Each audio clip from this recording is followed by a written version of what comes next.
Here is a trig question from 2018. It's part I. It says show that tan of theta plus 1 over 1 plus cos of theta plus tan of theta minus 1 over 1 minus cos of theta is the same thing as two lots of brackets tan of theta minus cos of theta all over sine squared of theta, and it's worth 3 marks. These 3 bars here is a little bit stronger than an equal. It's called an equivalent statement. It means that this is left hand side is equal to the right hand side for all values of theta. So it's not an equation to solve that's just equal for one particular value of theta. It's true for all values of theta. It's a little bit stronger than an equality, and so they call it an equivalence and put 3 bars. If you just use an equality here, that's totally fine though. To solve these, to prove these trig identities, it's a good idea to start with the left hand side. So starting with the left hand side is equal to what's given in the question. And then we have a fraction here. We have a sum of 2 fractions. So I'm going to use cross multiplication to work this out. So this guy times by that guy, plus this guy times by that guy, and then the denominator is multiplied together as well. And then what I'm going to do is I'm going to expand all these brackets. So tan of theta times by 1 gives me tan of theta. Tan of theta times minus cos of theta is equal to minus sine of theta. How did I get that? Well, remember that tan is equal to sine over cos. So sine over cos times by cos, well the coses cancel and you're left with just sine, but don't forget that minus. And then 1 times 1 gives me 1, and 1 times minus cos gives me minus cos. And then doing the same thing over here, I get tan times 1 gives me tan, tan times cos gives me sine, because sine over cos times cos, the coses cancel, leaving me with sine. Minus 1 times 1 gives me minus 1, and minus times cos gives you minus cos. On the bottom we have 1 times 1. Well, actually we have the difference of 2 squares. So it's just equal to 1 squared, which is 1, minus cos squared of theta. Okay, let's simplify some things because I can see some terms that cancel. So here we go. This is just a repeat of the last page. I got a negative sine of theta and a positive sine of theta, so they disappear. And I have a negative 1 and a positive 1, so they disappear, leaving me with just 2 lots of sine and 2 lots of negative cosine. So that's what I've got here, 2 tan and negative 2 cos. On the bottom, I've used the Pythagorean identity, which is that sine squared theta plus cos squared theta is equal to 1, or 1 minus cos squared theta is equal to sine squared theta. So this is where we're up to, and all I did was factor out the common factor of 2. So I got 2 and then some brackets, and then tan theta minus cos theta all over sine squared theta. And actually that's equal to the right hand side. If you go back to the question, that's what we needed to prove. So the left hand side does equal to the right hand side for 3 marks. And here's part II. This is a 4-mark question, and it says hence, which means you need to use the result from the previous part, show all necessary workings, solve the equation, this equals 0. Well, what is this? This is nothing other than the left-hand side of the thing we had to prove. And so we can use the result that it's exactly the same thing as this to solve the problem. So that's what I've done here. I've replaced this, the left-hand side of the thing we proved, with the right-hand side of the thing we proved. And it says that we're solving it now as an equation equal to 0. So I'm going to have the right-hand side of that expression from before equals 0. Well, the only time a fraction is equal to 0 is if the numerator is equal to 0. And in fact, I don't need to have a 2 there. It's just if the thing inside the brackets is equal to 0.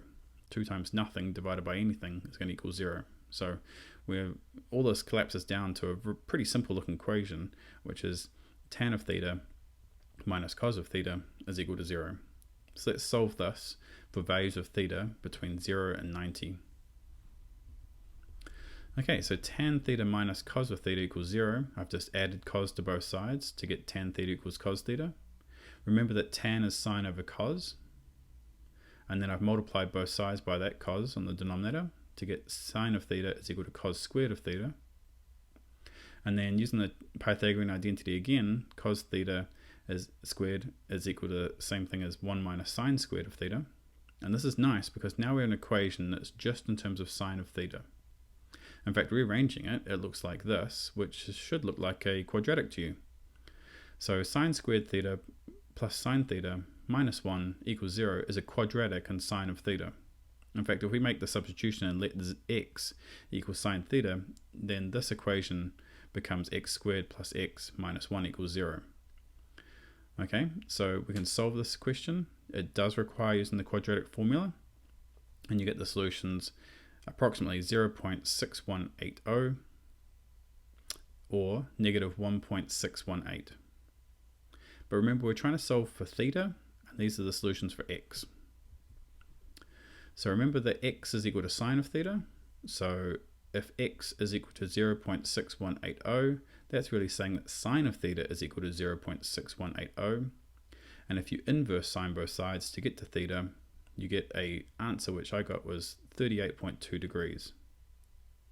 If you try solving for the other value of x, you'd have sine of theta is equal to negative 1.618. And when you try inverse sining both sides, you actually get a mar error on your calculator. And that's because sine can only give values between minus 1 and 1. And minus 1.6 is outside of that range. So this is the only solution to that entire problem. Here's a question from 2019. It's another part I. It says, show that the equation 3 cos to the power of 4 theta plus 4 sine squared theta minus 3 is equal to 0 can be expressed as 3x squared minus 4x plus 1 equals 0, where x is equal to cos squared theta. It's only worth 2 marks. Well, if x is equal to cos squared theta, squaring both sides gives us x squared is equal to the cos to the power of 4 theta, and that's good because cos to the power of 4 theta appears in the problem. And the other thing is, well, if x is equal to cos squared theta is equal to 1 minus sine squared theta by the Pythagorean identity, and then rearranging to make sine squared theta the subject, that must be equal to 1 minus x. And that's useful because sine squared theta appears in the problem. So taking the original equation and replacing cos to the power of 4 theta with x squared, and sine squared theta with 1 minus x, wrapping it up in brackets, and then simply expanding it out, so 4 times 1 is 4, 4 times minus x is minus 4x, and then grouping everything together we arrive at what we're supposed to show, 2 marks. Part II says, hence, solve the equation that was given to us before for all values of theta between and including 0 and 180 degrees, and this is with 5 marks. Well, we showed that this is equivalent to a quadratic in terms of x, and this quadratic can be solved using the quadratic formula, or in this case it can be factorized, leading to 2 solutions for x. One solution comes from this first bracket, which would be x is equal to positive 1 over 3, so when x is equal to 1/3, thinking about what x meant, it was cos squared theta, so we have cos squared theta is equal to 1/3. Square rooting both sides, that tells us that cos theta is equal to plus or minus 1 over the square root of 3. So the square root of 1/3 is the same thing as the square root of the top, and the square root of 1 is 1, and the square root of the bottom, so we've got the square root of 3. This is actually 2 solutions, so this breaks it down to 2 subcases, one of which would be sine of theta is equal to positive 1 over the square root of 3, and then inverse cosining both sides, we get an answer of 54.7 degrees. And the other case comes from the minus, so cos theta is equal to minus 1 over the square root of 3, and inverse cosining both sides, we get another answer. You actually get minus 125.3 degrees. So, but that is outside of the domain that we're interested in. But the cosine is an even function, it's a symmetrical function, which means that if you find a negative solution, the positive solution is also true. So I've used the symmetry of the cosine function to find this solution. Going back to this, there is another solution when x is equal to 1. So when x is equal to 1, that means really that cosine squared theta is equal to 1. And square rooting both sides, we have cosine of theta is equal to plus or minus 1. There are 2 subcases here. One where cosine is equal to 1, and inverse cosining both sides, we get that theta is equal to 0 degrees. And the other subcase is when cosine theta is equal to minus 1, and when we inverse cosine both sides, we get 180 degrees. So we actually ended up with 4 solutions to this problem.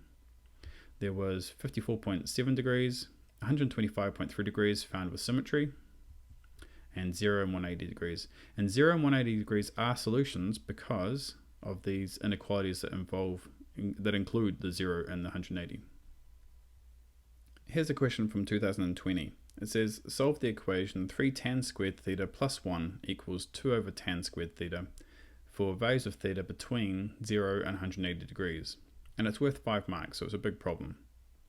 You're not told any hints here, but when I look at this equation and I've got a tan squared theta here and a tan squared theta there, it makes sense to substitute and let x equal tan squared theta to simplify the equation. If you do so, then the equation simply becomes 3x plus 1 equals 2 over x. And if you multiply through by x, you get 3x squared plus x equals 2. And if you take away 2 from both sides, you get 3x squared plus x minus 2 equals 0, which is a quadratic equation in the standard form, and much simpler looking than the original equation involving tan. In fact, this quadratic equation can be solved using the quadratic formula, but it can also be factorized.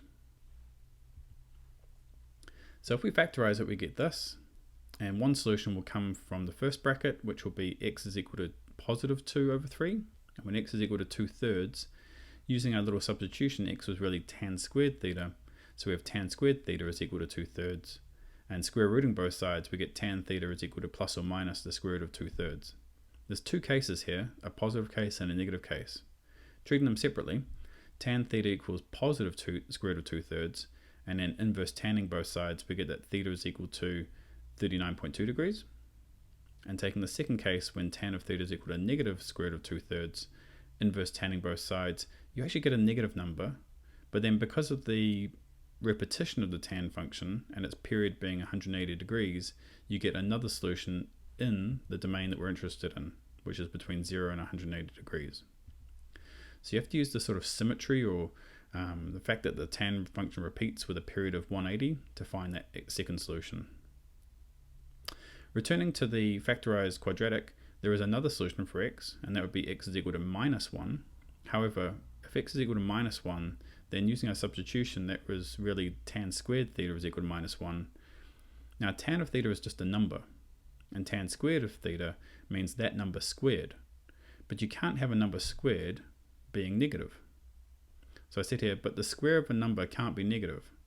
And so this leads to no more real solutions, because we would be square rooting a negative number, and you can't do that. So actually these are the only two solutions in that domain that we were given. 5 marks.